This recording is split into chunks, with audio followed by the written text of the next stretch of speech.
Welcome to another presentation at the East Trade Winds, hosted by Bernie Fransgrote and Wayne Pratt. The presentation today is titled Crafting Communication Mastery, a Leadership Odyssey. Our guest is Jim Salvucci from Guidance for Greatness. Too many leaders feel stuck and overwhelmed. Jim helps them cut through the noise, find their true mission, and take clear action. As the founder of Guidance for Greatness, he coaches leaders to trust their inner wisdom, reduce stress, and lead with confidence. With decades of experience in higher education and leadership, Jim blends deep insight with practical strategies. His mission is to help leaders thrive, even in their toughest moments. I have a book coming out called Greater Than Great. It'll be out sometime in March, very soon. And Bernie was very generous to offer an endorsement of the book, which I greatly appreciate. And Wayne has promised me one too, so I'm looking forward to it. So I'll be honest, I'm gonna have a confession. I did not plan anything for today. And the reason I did that was because, frankly, I have so much stuff, I decided to play it by ear and see how this was going and what would be the most useful thing for people in this particular audience. I have this book coming out. It actually consists of 30 essays, standalone essays, and each one is embedded some sort of lesson or some sort of message. And so I have a lot to choose from. I can do any of these, mix and match, whatever I want.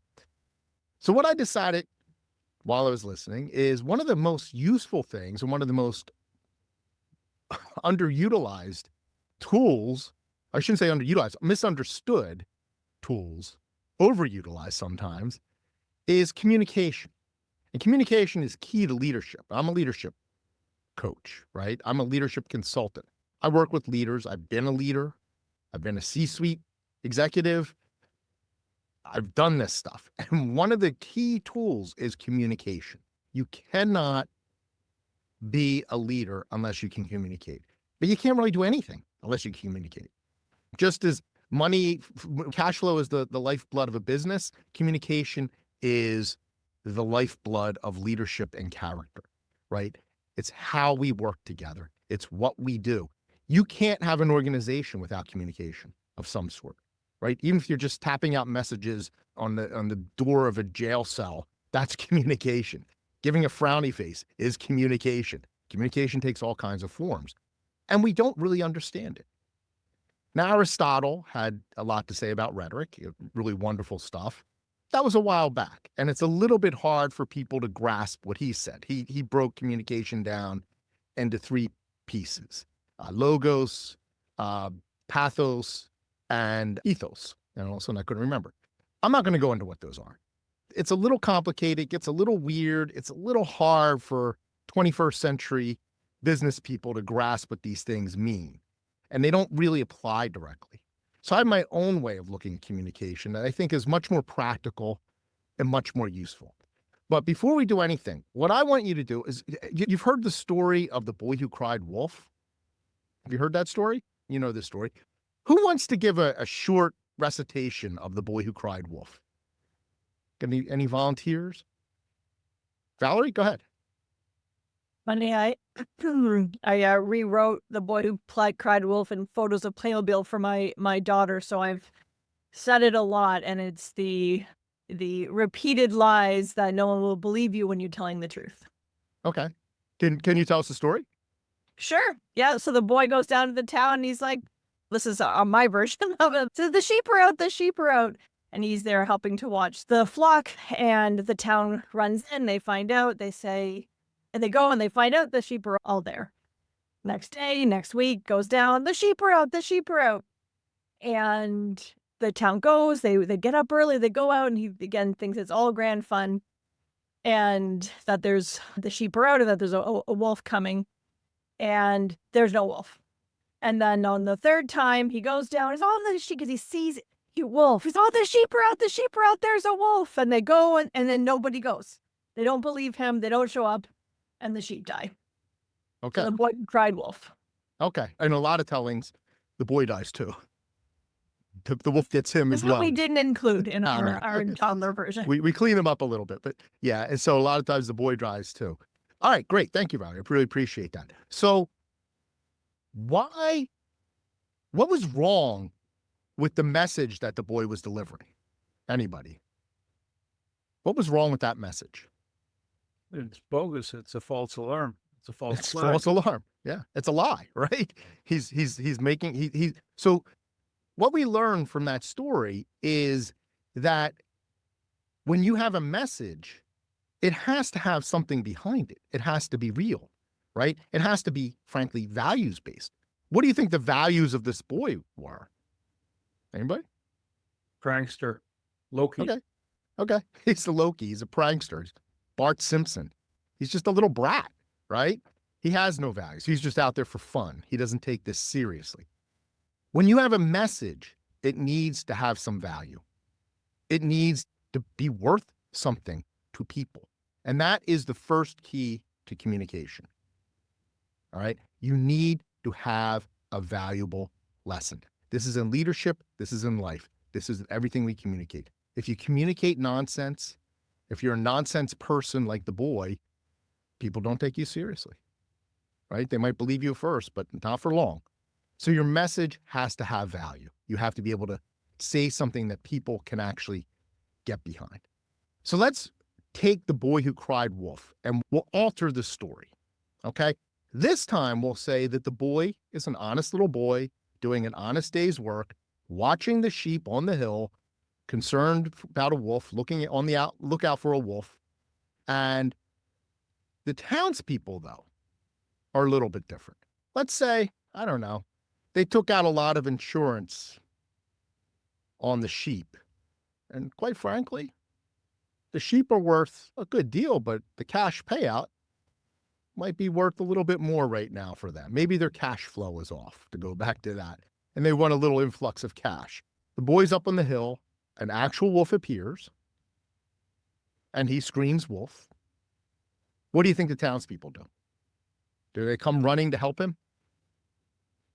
People shaking their heads. Payday. They want a payday, right? They're like, the insurance pays X amount on the on each sheep, and the market's not so great for sheep right now. Maybe we'll just let the wolf eat the sheep.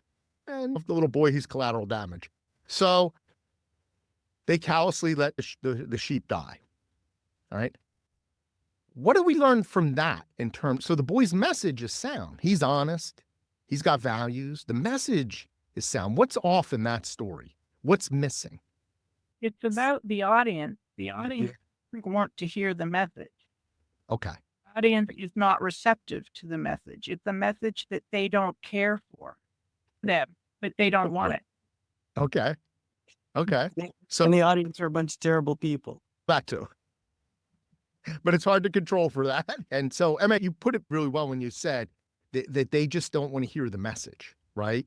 Because they're bad people, right? They are the ones who have values, but you can't control the audience on that level. But it is a necessary thing to consider when you are delivering that message. So you have a sound message. You're delivering it to an audience that isn't receptive. When you deliver a message, it is best to know as much about the audience as possible. And that's true whether it's a formal message, you're standing on stage, you're in a podcast, whatever. That's important. But it's also important just even on one-on-one, right? If you're a leader in a workplace, it's important to know who your people are, right? I used to work with faculty. Faculty absorb messages in a very different way than my staff members did, right? And I had to talk to them in different ways. I had to massage the message because I had to know who my audience was. I had to know in advance who was going to be receptive. If your audience isn't receptive, your message is doomed. Don't even bother. Don't even go through the exercise. It's not going to happen. The sheep are getting eaten. Just run. You can't control the audience entirely, but what you can control is your knowledge of the audience, your awareness of the audience. If you're going in 100% blind, that's a little bit of a tough situation. You want to know as much about the audience as possible. You want to craft it for the audience. Last year, I gave a talk in front of a project managers group. Project managers are a very specific way of thinking, right? Very logical, almost like engineers. They're not necessarily, they don't want to hear a lot of the sort of woo stuff, and they don't want to hear about soft skills and all that, but they need to hear that.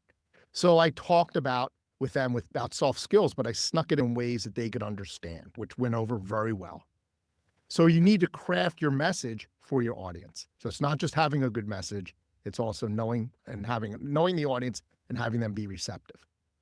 So now let's take another version of the story. In this case, the boy is a good little boy, worried about a wolf. The townspeople are just normal townspeople, not a bunch of greedy jerks who let little boys get eaten by wolves in order to make a buck. But instead of crying wolf, the boy says something like, the wolf shows up and he says something like, "There appears to be a large predatory canid of ferocious countenance on the prowl." What do you think happens?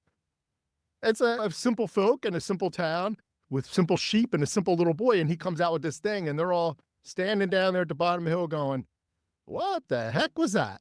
They don't Right. understand the message. They don't It's understand not it. in a language that they understand. Okay, exactly. Exactly. It's not in a language they understand. Just like you wouldn't go into an audience of German speakers and speak to them in Polish. Just very silly. It seems so obvious, but we do this all the time. Particularly in business, people use jargon. When we're trying to communicate with the public, they're using business jargon. Right? This is one of the difficulties that scientists have in communicating public health, climate change, things like that, because they speak in a language that the public doesn't understand. And so it's really hard for them to get their message across. And by the time they figure it out, it's usually too late. So it's important that, and this is the most important thing about communication, really, it trumps everything. Clarity.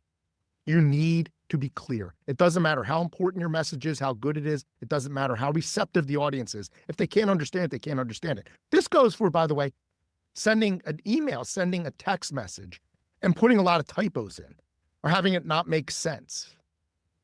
My wife and I used to be very active in a neighborhood association in Baltimore, and she would send out texts to like dozens of people, but she was a lawyer, so she'd do it really fast because she didn't have time, and she wouldn't proofread the thing.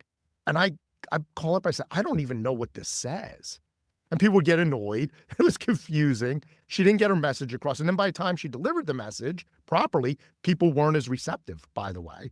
It made them less receptive, and it took more time than to just proofread the text. So finally, she got wise and she started proofreading texts and fixing them. But sending out something that people don't understand it's pointless. Make it as clear as possible. And clarity is more important than anything. And I say this as a former English professor, clarity is more important than grammar. Okay, you can violate the rules of grammar to make something clear. I'll do that. Grammar ain't that important when it comes to clarity. Okay, so those are the three elements. You need a good message, a sound message, backed by values. You need receptive and know your audience, make sure they're receptive, and you need to clarify what you're saying. Unlock the full potential of networking with East Trade Winds. Are you eager to connect with our esteemed guest speaker and delve deeper into the ever-expanding universe of connections? Simply scan the QR code now and embark on a journey of endless opportunities. Join us at East Trade Winds, where we gather online via Zoom every Tuesday from 8 to 9 a.m. Eastern Standard Time. Whether you're a seasoned professional or just starting out, you're welcome to connect with us. Seize the moment, register for free, and start exploring today. Fancy sharing your insights as a guest speaker? We're looking for you. Reach out to Wayne Pratt to ignite your speaking journey. Email him at wayne@motivateyou.ca or connect with Wayne on LinkedIn. Don't wait. Take action and be a part of a global community that's shaping the future of business networking.